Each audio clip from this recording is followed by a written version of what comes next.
ട്യൂഷൻ്റെ biology ട്യൂട്ടോറിയലിലേക്ക് എല്ലാവർക്കും സ്വാഗതം. ഇന്ന് നമ്മൾ പഠിക്കാൻ പോകുന്നത് ചാപ്റ്റർ 3 റെസ്പിറേഷൻ ആൻഡ് എക്സ്ക്രീഷനിൽ ലെറ്റസ് എസ്എസ് സെക്ഷനിൽ വരുന്ന ക്വസ്റ്റ്യൻ ആൻസേഴ്സുകളാണ്.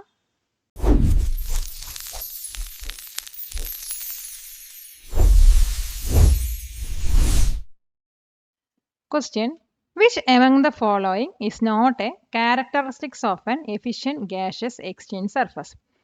താഴെ വന്നിട്ട് കുറച്ച് ക്യാരക്ടറിസ്റ്റിക്സ് തന്നിട്ടുണ്ട്. അവയിൽ നിന്നും ഏതാണ് എഫിഷ്യൻ്റ് ആയിട്ടുള്ള ഗാഷ്യസ് എക്സ്ചേഞ്ച് സർഫസിൻ്റെ ക്യാരക്ടറിസ്റ്റിക്സ് അല്ലാത്തത്? അപ്പോൾ ഏതൊക്കെ ക്യാരക്ടറിസ്റ്റിക്സ് ആണെന്ന് നോക്കാം.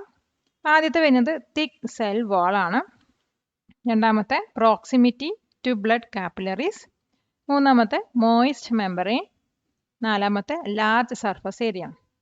അപ്പോൾ ഇതിലത്തെ കറക്റ്റ് ഓപ്ഷൻ എന്ന് പറയുന്നത് തിക്ക് സെൽ വാൾ ആണ്. അപ്പോൾ തിക്ക് സെൽ വാൾ ആണ് എഫിഷ്യൻ്റ് ആയിട്ടുള്ള ഗാഷ്യസ് എക്സ്ചേഞ്ച് സർഫസിൻ്റെ ക്യാരക്ടറിസ്റ്റിക്സ് അല്ലാത്തത്. കാരണം എന്താണെന്ന് വെച്ചാൽ എഫിഷ്യൻ്റ് ആയിട്ടുള്ള ഗാഷ്യസ് എക്സ്ചേഞ്ചിന് വന്നിട്ട് ഒരു തിൻ സർഫസ് ആണ് ആവശ്യം, അല്ലാതെ തിക്ക് സർഫസ് അല്ല. അപ്പോൾ ഇതിൻ്റെ ആൻസർ നമുക്ക് എങ്ങനെ എഴുതാൻ നോക്കാം. A thick cell wall. Explanation: Because efficient gaseous exchange requires a thin surface for short diffusion distance, not a thick one. Question: Redraw the diagram and label the parts A, B, C.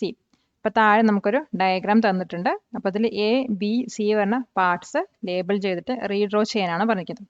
അപ്പോൾ അതിൽ A B C വരുന്ന parts ഏതൊക്കെയാണെന്ന് നമുക്ക് നോക്കാം. എന്നിട്ട് അത് നിങ്ങൾ വേറൊരു പിക്ചർ വരച്ചിട്ട് അതിനകത്ത് അത് മാർക്ക് ചെയ്താൽ മതി.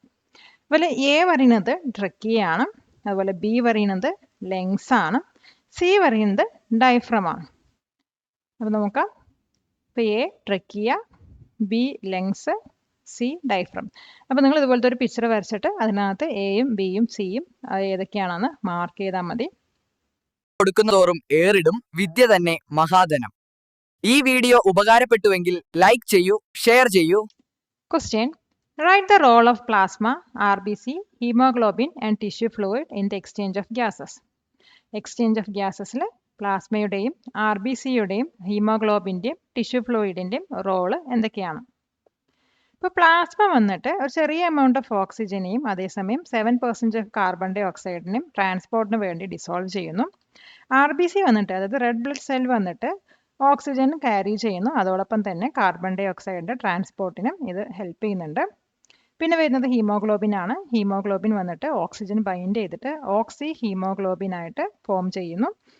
പിന്നെ വന്നിട്ട് കാർബൺ ഡൈ ഓക്സൈഡിനെ കാർബോ മൈനോ ഹീമോഗ്ലോബിൻ ആക്കിയിട്ട് ക്യാരി ചെയ്യുന്നുണ്ട്. പിന്നെ വന്നിട്ട് ടിഷ്യൂ ഫ്ലൂയിഡ് ആണ്. ടിഷ്യൂ ഫ്ലൂയിഡ് വന്നിട്ട് ഓക്സിജന് ബ്ലഡിൽ നിന്നും സെല്ലിലോട്ട് മൂവ് ചെയ്യാൻ ഹെൽപ്പ് ചെയ്യുന്നു, അതോടൊപ്പം തന്നെ കാർബൺ ഡൈ ഓക്സൈഡിന് സെല്ലിൽ നിന്നും ബ്ലഡിലോട്ട് മൂവ് ചെയ്യാനും ഹെൽപ്പ് ചെയ്യുന്നുണ്ട്. അപ്പോൾ ഇതിൻ്റെ ആൻസർ നമുക്ക് ഒന്നുകൂടി ഇങ്ങനെ വിശദീകരിച്ച് എഴുതാൻ നോക്കാം. Plasma dissolves a small amount of oxygen and about 7% of carbon dioxide for transport. RBCs carries most oxygen and also take part in carbon dioxide transport. Hemoglobin binds oxygen to form oxyhemoglobin and carries some carbon dioxide as carbaminohemoglobin. Tissue fluid allows oxygen to move from blood to cells and carbon dioxide to move from cells to blood. Question: Redraw the diagram, label the parts A, B, C, D and write their functions. ഇപ്പോൾ താഴെ നമുക്കൊരു diagram തന്നിട്ടുണ്ട്. ഇത് redraw ചെയ്തിട്ട് അതിനകത്തുള്ള A B C D പറഞ്ഞ parts label ചെയ്യുക, അതോടൊപ്പം അതിൻ്റെ ഫങ്ഷൻസ് എഴുതാം. അപ്പോൾ ഈ ഡയഗ്രാമിൽ എ പറയുന്നത് കിഡ്നിയാണ്. അപ്പോൾ കിഡ്നിയുടെ ഫങ്ഷൻ എന്താണെന്ന് വെച്ചാൽ ബ്ലഡ് ഫിൽട്ടർ ചെയ്തിട്ട് ബ്ലഡിലുള്ള വേസ്റ്റും എക്സ് സബ്സ്റ്റൻസ് ഒക്കെ റിമൂവ് ചെയ്യുന്നു, എന്നിട്ട് യൂറിൻ പ്രൊഡ്യൂസ് ചെയ്യുന്നു. ബി പറയുന്നത് യൂറേറ്റർ ആണ്. യൂറേറ്റർ വന്നിട്ട് കിഡ്നിയിലുള്ള യൂറിനറി ബ്ലാഡറിലോട്ട് ക്യാരി ചെയ്യുകയാണ് ചെയ്യുന്നത്. പിന്നെ വരുന്നത് യൂറിനറി ബ്ലാഡർ ആണ്. യൂറിനറി ബ്ലാഡറിലാണ് യൂറിൻ സ്റ്റോർ ചെയ്യുന്നത്, അതായത് ശരീരത്തിൽ നിന്ന് അത് എക്സ്പെൽ ചെയ്യുന്നത് വരെ യൂറിൻ വന്നിട്ട് യൂറിനറി ബ്ലാഡറിൽ സ്റ്റോർ ചെയ്യും. പിന്നെ ഡി വന്നിട്ട് യുറേത്രയാണ്. യുറേത്ര വന്നിട്ട് ബോഡിയിൽ നിന്നും യൂറിന് എക്സിറ്റ് ചെയ്യാനാണ് ഹെൽപ്പ് ചെയ്യുന്നത്, അതായത് ബ്ലാഡറിലുള്ള യൂറിന് ബോഡിയിൽ നിന്നും പുറന്തള്ളാൻ വേണ്ടിയിട്ട് യൂറേത്രയാണ് ഹെൽപ്പ് ചെയ്യുന്നത്. അപ്പോൾ ഇതിൻ്റെ ആൻസർ നമുക്ക് എങ്ങനെ എഴുതാൻ നോക്കാം. A kidney filters blood to remove waste and excess substances producing urine. B. Ureter carries urine from the kidneys to the urinary bladder. C. Urinary bladder. Stores urine until it is ready to be expelled. D. Urethra. Allows urine to exit the body from the bladder. Subscribe to this channel for more videos like this. Question. Analyze the figure and answer the questions. ഇപ്പോൾ താഴെ ഒരു figure തന്നിട്ടുണ്ട്. ഈ ഒരു figure analyse ചെയ്തിട്ട് തന്നിരിക്കുന്ന questions answer ചെയ്യാനാണ് പറഞ്ഞിരിക്കുന്നത്. അപ്പോൾ ആദ്യത്തെ ക്വസ്റ്റ്യൻ എന്താണെന്ന് നോക്കാം.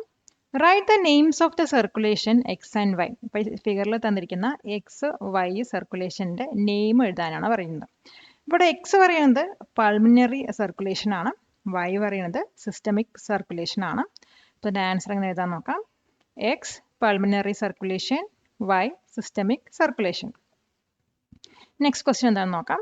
Write names of the blood vessels 1, 2, 3, 4, 5.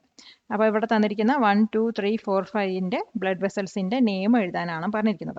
അപ്പോൾ അത് ഏതൊക്കെയാണെന്ന് നോക്കാം. അപ്പോൾ ഫസ്റ്റ് വൺ പറയുന്നത് ഇൻഫീരിയർ വെനക്കാവയാണ്, സെക്കൻഡ് വൺ പറയുന്നത് സുപ്പീരിയർ വെനക്കാവ, തേർഡ് വൺ പറയുന്നത് പൾമിനറി ആർട്ടറി, ഫോർത്ത് വൺ വന്നിട്ട് പൾമിനറി വെയിന്, ഫിഫ്ത്ത് വൺ വന്നിട്ട് അയോട്ടയാണ്. Next question. What is the role of decirculation in the exchange and transport of gases? ഗ്യാസസിൻ്റെ എക്സ്ചേഞ്ചിലും ട്രാൻസ്പോർട്ടിലും ഈ സർക്കുലേഷൻസിൻ്റെ role എന്താണ്? ഇപ്പോൾ pulmonary artery വന്നിട്ട് deoxygenated ആയിട്ടുള്ള blood ലങ്സിലോട്ട് carry ചെയ്യുന്നു. പൾമിനറി വെയിന് വന്നിട്ട് ഓക്സിജനേറ്റഡ് ആയിട്ടുള്ള ബ്ലഡ് അയോട്ടയിലോട്ട് ക്യാരി ചെയ്യുന്നു. വെന്നക്കാവ വന്നിട്ട് ആദ്യം കാർബൺ ഡൈ ഓക്സൈഡ് ടിഷ്യൂസിൽ നിന്നും റൈറ്റ് ആർട്ടറിയിലോട്ട് ക്യാരി ചെയ്തിട്ട് അതിനുശേഷം അത് റൈറ്റ് വെൻട്രിക്കിളിലോട്ട് ക്യാരി ചെയ്യുന്നു. എന്നിട്ട് അവിടെ നിന്നും പൾമിനറി ആർട്ടറിയിലോട്ട് അത് ക്യാരി ചെയ്യുന്നു. ഇതിന് ആൻസർ എങ്ങനെ എഴുതാൻ നോക്കാം. The pulmonary artery carries deoxygenated blood to the lungs. The pulmonary vein carries oxygenated blood to the aorta. The vena cava bring carbon dioxide from the tissues to the right atrium, then to the right ventricle and finally to the pulmonary artery. Last question എന്താ നോക്കാം. Explain the role of decirculation in the process of excretion. Excretion പ്രോസസ്സിൽ ഈ സർക്കുലേഷൻ്റെ റോളിനെ കുറിച്ചിട്ട് explain ചെയ്യുക. ഇപ്പോൾ pulmonary artery വന്നിട്ട് carbon dye oxide ലങ്സിലോട്ട് carry ചെയ്യുന്നു. Renal artery വന്നിട്ട് യൂറിയയും മറ്റ് എക്സ്ക്രീറ്ററി മെറ്റീരിയൽസൊക്കെ കിഡ്നിയിലോട്ട് ക്യാരി ചെയ്യുകയാണ് ചെയ്യുന്നത്. അപ്പോൾ ഇതാണ് എക്സ്ക്രീഷൻ പ്രോസസ്സിൽ ഈ സർക്കുലേഷൻസിൻ്റെ റോള് വരുന്നത്. അപ്പോൾ ഇതിൻ്റെ ആൻസർ എങ്ങനെ എഴുതാൻ നോക്കാം. Pulmonary artery carries carbon dioxide to lungs. Renal artery carries urea and other excretory materials to the kidney. Palakkad നിവാസികളെ ഞങ്ങളുടെ ക്ലാസ് റൂം ട്യൂഷനിലേക്ക് സ്വാഗതം ചെയ്യുന്നു. മറ്റൊരു വീഡിയോയുമായി വീണ്ടും കാണാം.